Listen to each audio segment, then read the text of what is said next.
A very good afternoon to everyone.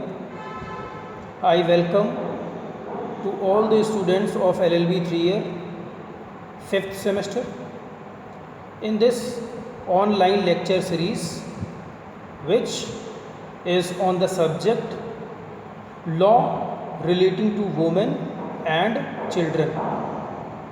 मैं आप सभी का इस ऑनलाइन लेक्चर सीरीज़ में स्वागत करता हूं, जिसका विषय है महिलाओं और बच्चों से संबंधित कानून। This is my first lecture on this subject, and today we will start our unit first. In this lecture I will firstly describe about the contents of unit first, and after that I will also tell you the important questions which have been asked in your previous exams. सबसे पहले इस lecture में मैं आपको ये बताऊंगा कि unit first में आपको क्या क्या पढ़ना है। उसके बाद मैं उन महत्वपूर्ण प्रश्नों को भी बताऊंगा जो कि इस यूनिट से पूछे गए हैं प्रीवियस ईयर के पेपर्स में, और फिर हम अपना क्वेश्चन नंबर 1 स्टार्ट करेंगे। Let's start unit 1, a need of separate study. A need of separate study, Hindi में अलग से अध्ययन की आवश्यकता। ये हमारा पहला टॉपिक है यूनिट फर्स्ट का, यानी अलग अध्ययन की आवश्यकता क्यों हुई। Second topic is international concerns and convention, यानी अंतर्राष्ट्रीय अभिसमय या सम्मेलन। ये हमारा दूसरा टॉपिक होगा। वहीं तीसरा टॉपिक है सोशल एंड लीगल इनइक्वालिटी, अर्थात सामाजिक और विधिक असमानता। Next topic is social reform movement in India, अर्थात समाज सुधार आंदोलन जो भारत में हुए, वो हम पढ़ेंगे। और इस यूनिट का सबसे लास्ट टॉपिक है position of women in pre and post independence India, अर्थात स्वतंत्रता के पूर्व और पश्चात, यानी आज़ादी से पहले और बाद में महिलाओं की स्थिति। तो ये अभी हमने देखा विषय वस्तु जो कि यूनिट प्रथम का था। Now we will see the important questions that has been asked from you in previous year question papers. See these questions are 3 in number. Question number 1 is, there is a need of separate study of law relating to women and children. Discuss. महिलाओं एवं बालकों से संबंधित विधि के पृथक अध्ययन की आवश्यकता है, विवेचना कीजिए। This is our first question. Now see the next second question. Second question, discuss the comparative study of position of women in pre and post India.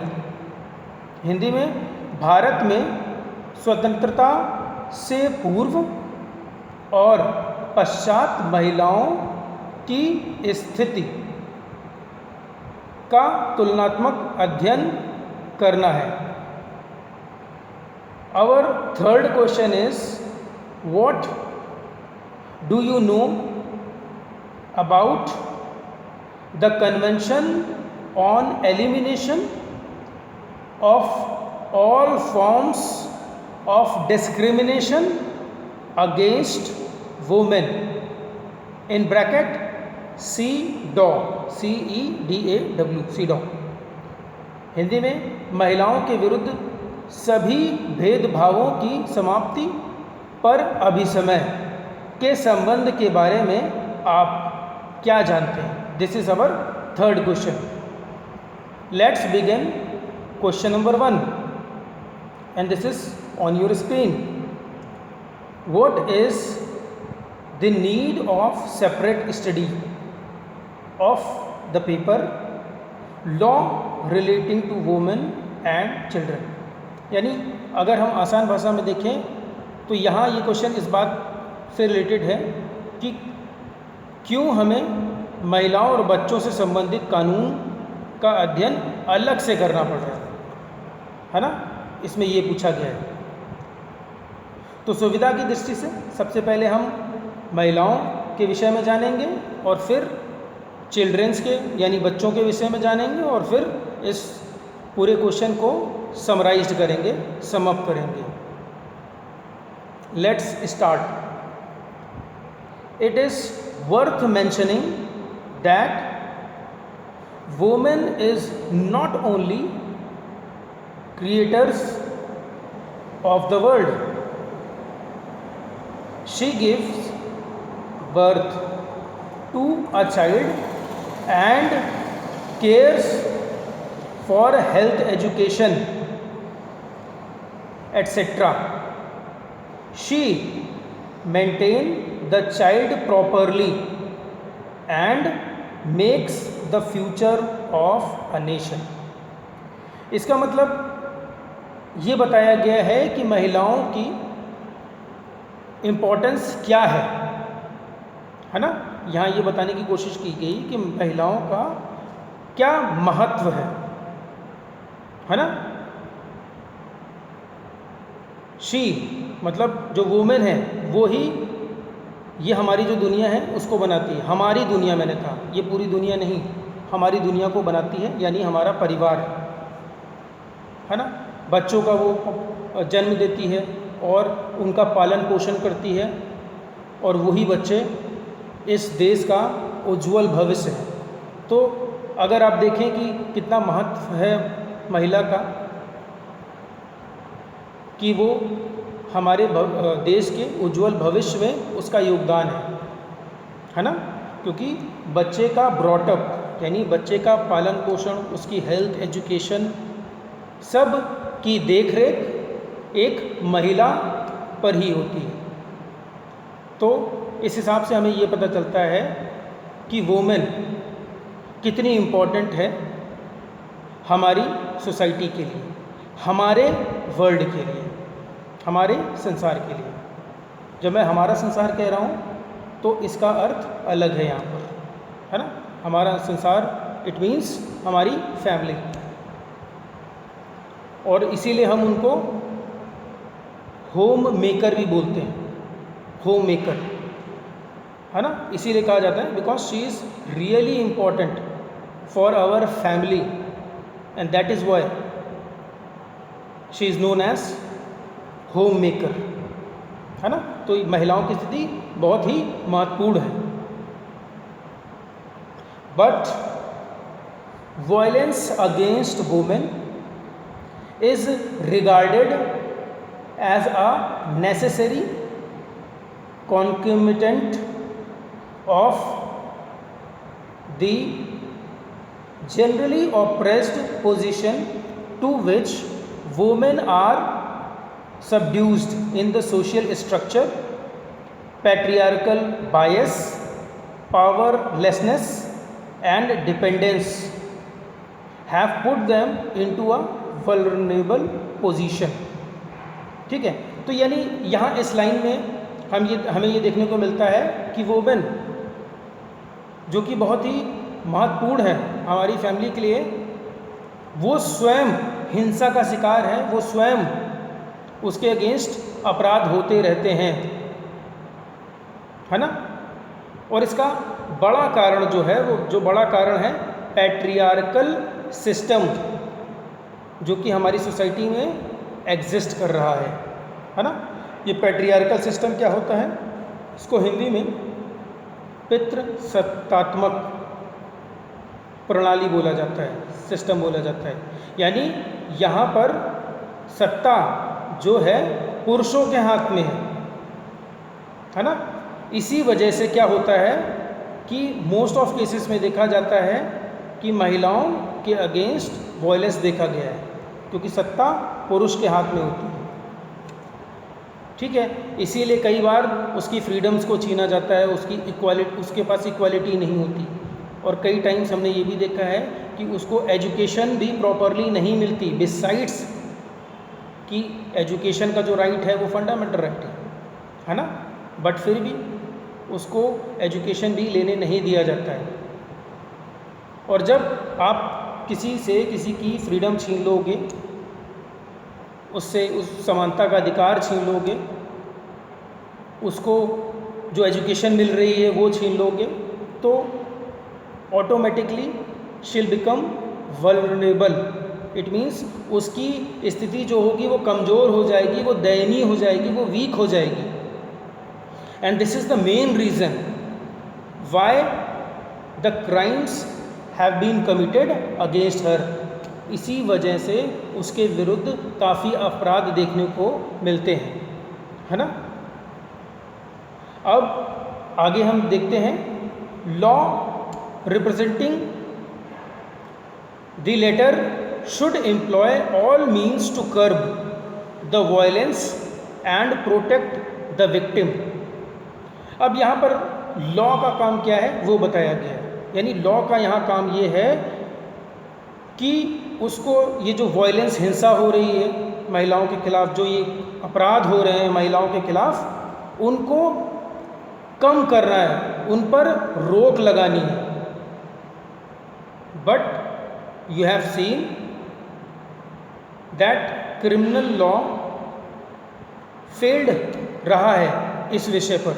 यानी जो क्राइम कमिट हो रहे हैं अगेंस्ट वुमेन, वो तो अभी भी देखने को मिल रहे हैं, है ना। Biggest example is Nirbhaya incident that took place in Delhi, है ना। उसके बाद ही क्रिमिनल लॉ अमेंडमेंट आया 2013। तो ये क्या बताता है कि क्राइम अभी भी हो रहे हैं और इतने जघन्य अपराध हो रहे हैं, जिसकी वजह से हमें क्रिमिनल लॉ अमेंडमेंट एक्ट 2013 लाना पड़ा कि हम ऐसे क्राइम को रोक सकें, इन पर रोक लगा सकें।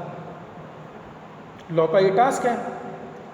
बट स्टिल आपने देखा कि क्राइम बढ़ते ही जा रहे हैं, क्राइम रुक रहे नहीं हैं, है ना। Sincerely of a legal systems concern for women's protection should be exhibited in the efficiency of criminal law in sternly dealing with the crime against women, है ना। तो यहाँ ये देखने को मिलता है कि एक जो क्रिमिनल लॉ है, उसको जो क्राइम है उससे वुमेन को सुरक्षित करना है ताकि उसके खिलाफ क्राइम ना हो। बट अगेन आपने देखा है जो अपराध हैं वो महिलाओं के अगेंस्ट बढ़ते जा रहे हैं, है ना। आगे इसी में देखते हैं, protection of life and personal liberty through legal procedure will be meaningful to women only when an atmosphere free from violence, an atmosphere which is free from violence is created through rule of law about the disturbing trend of development in this sphere. What Justice Dr. A.S. Anand has observed. In Kundula Bala Subramanyam, ठीक है, ये एक case है, उस case में doctor A.S. आनंद का statement दिया गया है ना। उन्होंने ये बताया कि लॉ का रोल क्या है, protection of life and personal liberty women की, सो दैट कि वो ऐसे एटमॉस्फेयर में रहे जहाँ पर उसके अगेंस्ट हिंसा या क्राइम ना हो। ठीक है, आगे देखते हैं। ही सेड मतलब doctor A.S. Anand said, of late there has been an alarming increase in cases relating to the harassment, torture, abated suicide, dowry death of young brides. This growing cult of violence and exploitation of the young bride through keeps on sending shock wave to the civilized society, है ना। यानी ये जो incident देखने को मिलते हैं दहेज हत्या के, जो हरासमेंट हो रहा है, जो क्रूएल्टी का ट्रीटमेंट हो रहा है, जो उसको एबेट किया जा रहा है सुसाइड करने के लिए, ये सोसाइटी के लिए एक शॉक की तरह है ना। When ever it happens continuous unabated, there is a constant erosion of basic human values of tolerance and spirit of life. जब ऐसे इंसिडेंट देखने को मिलते हैं तो हमें क्या पता चलता है? इससे ये पता चलता है कि हमारे समाज में जो मूलभूत और बुनियादी जो मूल्य थे वो धीरे धीरे ख़त्म होते जा रहे हैं, नष्ट होते जा रहे हैं, है ना, नष्ट होते जा रहे हैं। ठीक है, इन इंसिडेंट को देखने के बाद हमें ऐसा लगता है। आगे देखते हैं। Lack of education and economic dependence of women have encouraged the greedy perpetrators of the crime. यानी अब उसकी स्थिति को बताया गया है। एक तो उसको एजुकेशन भी नहीं मिल रही, यानी शिक्षा भी अवेलेबल नहीं है, और तो और इकोनॉमिकली वो डिपेंडेंट है, पूरी तरह से डिपेंडेंट है, और इसी वजह से उसका ज़्यादा शोषण होता रहता है। ठीक है, तो यहाँ आपने देखा कि इम्पोर्टेंस क्या है वुमेन्स का हमारे देश के लिए, हमारे समाज के लिए, हमारी फैमिली के लिए, इस नेशन के लिए और सोसाइटी के लिए।